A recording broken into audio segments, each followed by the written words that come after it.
What's good, Panther Nation? It's your boy Myron McRae, a.k.a. Tornado McRae, across the skies of the internet, here with another episode of Panther Pride TV, your one-stop shop for all your Panther notifications and Panther obligations. And happy Wednesday to y'all. Hope y'all are having a great day. And, man, we got some news that we got to go ahead and get into the docket because the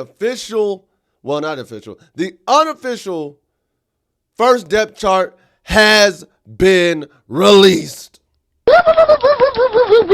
The unofficial first depth chart has been released by the Carolina Panthers, and guys, gals, and everybody. I must admit, I am shocked when I see this depth chart. I can't even hold you. You know what? We ain't going to waste no more time. Let's go ahead and get into it. So, we're going to start with offense. First official offensive depth chart. First team offense, you have Bryce Young, Chuba Hubbard, Tedero McMillan, Adam Thielen, Xavier Leggett, Jatavian Sanders, Ike Kwanu, Damian Lewis, Austin Corbett, Robert Hunt, Taylor Moton. Second team, Andy Dalton, Rico Dowdle, David Moore, Hunter Renfrow, Jalen Coker, Mitchell Evans, Brady Christensen, Chandler Zaval, Cade Mays, Jatir Carter, Josh Neiman. And then third team is Jack Plummer, Trevor Etienne, Bryson Tremaine, Jacoby George, Jimmy Horn Jr., James Mitchell, Michael Tarkin, Brandon Walton, Luke Kendra, and Jarrett Kingston. And obviously there's no third right tackle. Off rip. And we just talked about this yesterday. Austin Corbett over Cade Mays, bro. Like, Nani? What? What? I'm not gonna look too deep into this. I'm not gonna look too deep. I promise I won't. But what? We just talked about this yesterday. It's okay. Give Cade Mays the start. He's earned it. And again, this is the unofficial depth chart, so it may change by the second game of the preseason. So I'm not going to try and harp too much on it, but man, why? And then the shocker here to me as well, especially considering he is still hurt right now, is Jimmy Horn is on third team while Hunter Renfrow is on second team. Honestly, you could put even if you're going to keep Hunter Renfrow, you could put still Jimmy Horn on second team and put David Moore is. That's where I would put him. But I definitely believe Jimmy Horn is a second team type of guy. So that is a bit shocking to me. The rest of it seems pretty adequate, seems pretty normal, nothing too crazy out of the ordinary there. Honestly, the first team outside of Corbett is exactly how we thought it would look. So when it's all said and done, not too much of a shameless plug there. Now we go look at the defense, man. Defensively, first team, you have Derek Brown at DN, Bobby Brown III at D tackle, Ashawn Robinson at the other D end. Your outside linebackers are DJ Warnham and Pat Jones. Your inside linebackers are Trevin Wallace, Christian Roseboom. Your corners are J.C. Horn, Mike Jackson, and then your safeties are Trayvon Moorick and Nick Scott. Second team, Treshaun Wharton, at DN, Shy Tuttle at D tackle, LeBron Ray at DN. Your outside linebackers are Princely Umamuela and Nick Scorton. Inside linebackers are Claudin Sherrillis and Jacoby Widman. Corners are Charles Smith-Wade and Caleb Evans. And then safeties are Damani Richardson, Lathan Ransom. And then third team, at DN you have Jared Harrison Hunt. Sam Roberts is your D tackle. The other DN is Jaden Crometti. Outside linebackers, Thomas Income, DJ Johnson. Inside linebackers, Bam Mart Scott, John Radigan. Corners, Shamar Bartholomew, Michael Reed. And safeties, Isaac Gifford and Jack Henderson. Off rip, bro. Whole lot of changes I'm making to this. One, first things first off, I definitely believe that Treshaun Wharton should be where Ashawn Robinson is. 100%. Secondly, I would put Nick Scorton in on first team and move Pat Jones to the other outside linebacker. That's just me. Or like that's personally what I would do. Trevin Wallace and Roseboom, I'm cool with. J.C. Horn and Mike Jackson, I'm cool with. Trayvon Moore, I'm cool with. Nick Scott, I'm replacing with Lathan Ransom. Off rip. What are we doing? What are we doing? What are we doing? And again, I'm not trying to harp too much. I'm not trying to harp too much. I promise I'm not. But bro, you're trying to get the continuity built up, and we're still just throwing spaghetti at the wall. I don't like it. I don't like it. I really don't. That's what I would change there. In an ideal world, depending on how he's come up, honestly, I would make the argument that both Scorton and Omami Ellen could move up, and Wanham and Pat Jones can drop. However, they're probably going with the veteran presence and the guys who are used to playing at this level. Hence why they're probably there. Then the rest of it, I'm not too much against. I'm honestly not too much. DJ, well, no, they play different linebackers, so okay. Yeah, the rest of it doesn't seem too crazy. But I just digress there. And then lastly, special teams. All right, for special teams. Kick returner, first team, Blackshear, then Rico Dowdle, David Moore, then Trevor Etienne. Punt return, Blackshear, Hunter Renfro, David Moore, then Trevor Etienne. And Jimmy Horn Jr. is listed as the fifth guy on both kick return and punt return. Nani? What are we doing? There's no way. Has Jimmy Horn, unless I'm missing the reports, there's no way Jimmy Horn has been that bad at kick return that he is fifth. Fifth? On kick and punt? And then you got him at third on bro. See, the third team on receiver would make sense if Jimmy Horn was like second on the depth chart for kick return. I would bypass the third team receiver, but now this just doesn't make sense, bro. Now this just doesn't make sense. I don't like it. I don't like it, and it doesn't make sense to me.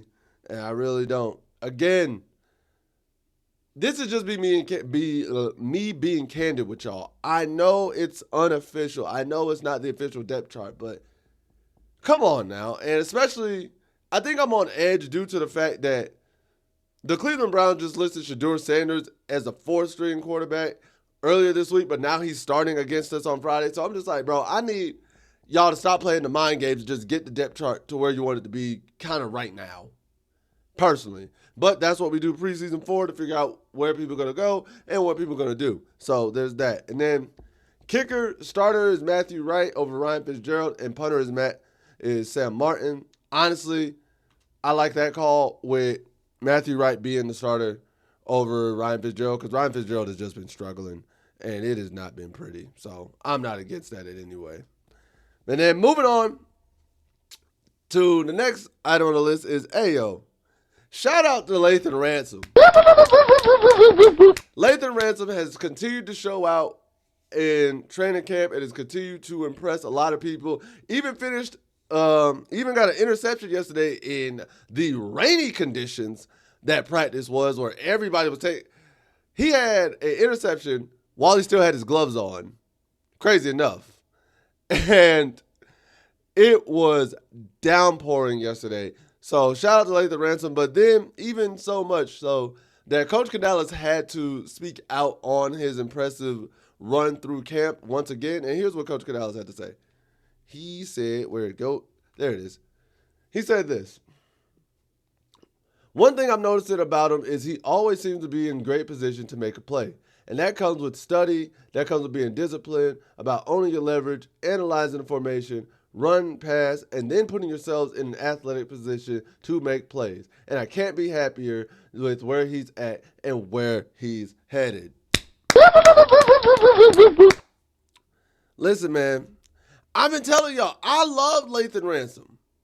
One of my hot takes was I think Lathan Ransom could win Defensive Rookie of the Year. I would love to see him do it. And in order for him to do it, start him over Nick Scott. Please. Please, Avira, please. Do it. But I genuinely think Lathan Ransom is going to be a great addition to the team. I believe in him highly. If he makes me out to be a liar and it's not true, okay then. But I'm going to put my faith in Lathan Ransom. I think he can be phenomenal, and I hope he balls out and continues to show out, even this Friday. Hope he continues to ball out and show out, man. So, big shout out to Lathan Ransom. Hope you do great, man. And then lastly, guys, the Cleveland Browns come into town today for our joint practice as they get ready to play us on Friday night. And truth be told, I'm curious as to how it's going to go. I think today's practice is going to be a real telling one, especially because it's still going to be in wet conditions. And what happens at this practice can show a lot. I think it'll affect the depth chart a lot for next week. I think this practice and this scrimmage will show a lot of people who is where and what changes need to be made. Because now you're not playing somebody that you know. You're not playing a guy you've been playing against all summer. You're playing somebody whose tendencies you don't know, whose scheme you don't know, whose personnel you don't know. You don't know how they run their routes, where they run their routes, when they run their routes. You don't know how they run their defense, what coverages they love to go to, and it adds to the nuance of the game. The joint practices are going to make it phenomenal. I guarantee somebody's going to want to get into a fight. I guarantee there's going to be some chirpiness. I guarantee it's going to be fun, and I guarantee it's going to be a blast. And also, I want to see how Bryce looks. I want to see how the running game looks. I want to see how the receiving game looks. I want to see how our rush defense looks. I want to see how the pass defense looks. And I know you get more from game time reps in preseason than you do practice, but practice makes perfect, bro. Well, perfect practice makes perfect. So I hope Carolina treats this practice at game speed. I hope they really do. And don't just take it off like, oh, it's a joint practice week. No, everything is a game rep. Everything is a game rep, bro. And that's what I need from y'all. That's what I need. And if I'm being honest, just as a guy like me, make all the other quarterbacks on Cleveland look so bad that they have to make sure they're the starter for week one. Because Cleveland's doing that man so dirty at this point. I just want our defense to be so good where it makes them be like, dang, we can't even say nothing. Shedeur was our best option against Carolina and so on and so forth. So that's just me. But guys, I also have your freeze frame of the day, and this is from yesterday's practice. I thought it was hilarious. It looks like Jimmy Horn and David Moore just dancing and celebrating out in the rain, and I feel as though that's a good vibe to have because a lot of the photos I saw, everybody was smiling, having fun. It was like a kid in a candy store just having a ball out there, and I love this photo.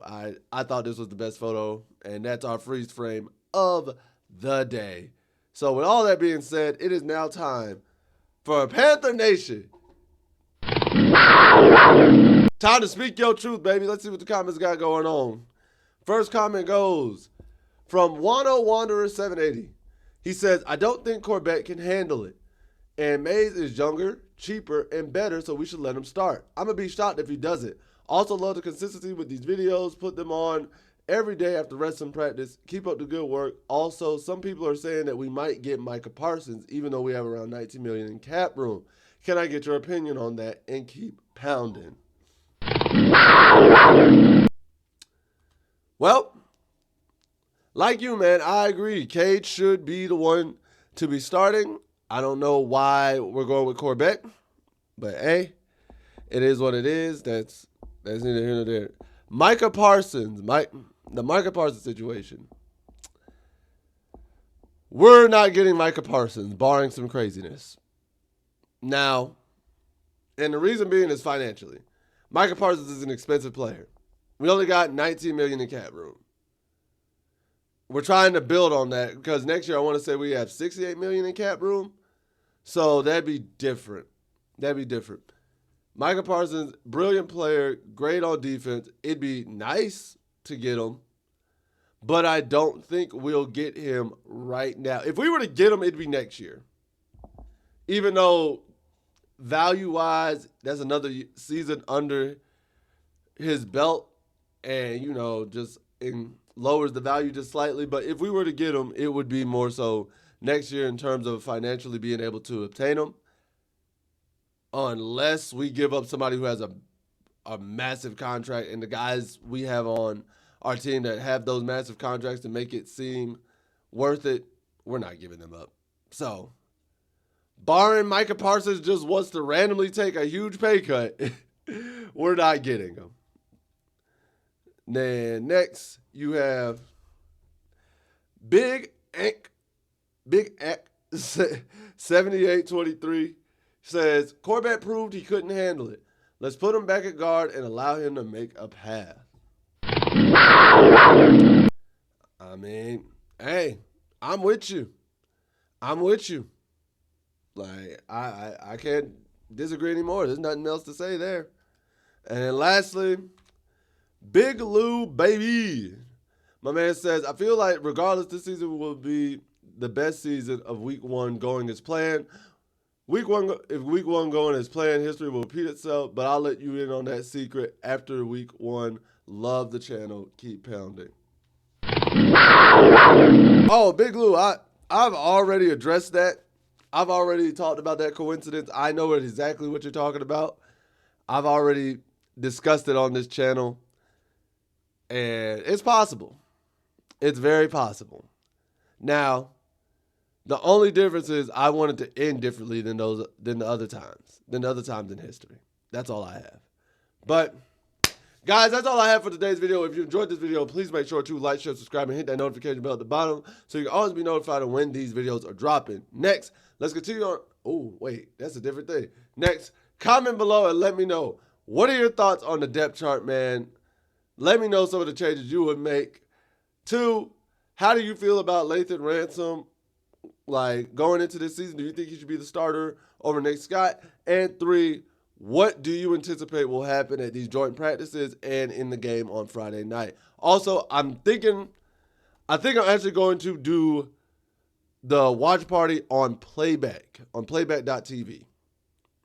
I'm going to build a room over there, and I think that's where we're going to do the watch party on playback.tv. So be prepared on the lookout for that. But with all that being said, guys, at the end of the day, what do I know? I'm just a skinny brother with 2 tats. Peace. Much love to all of you, Panthers Nation. Take care. Later days. And as always, keep pounding. I'll see you next time.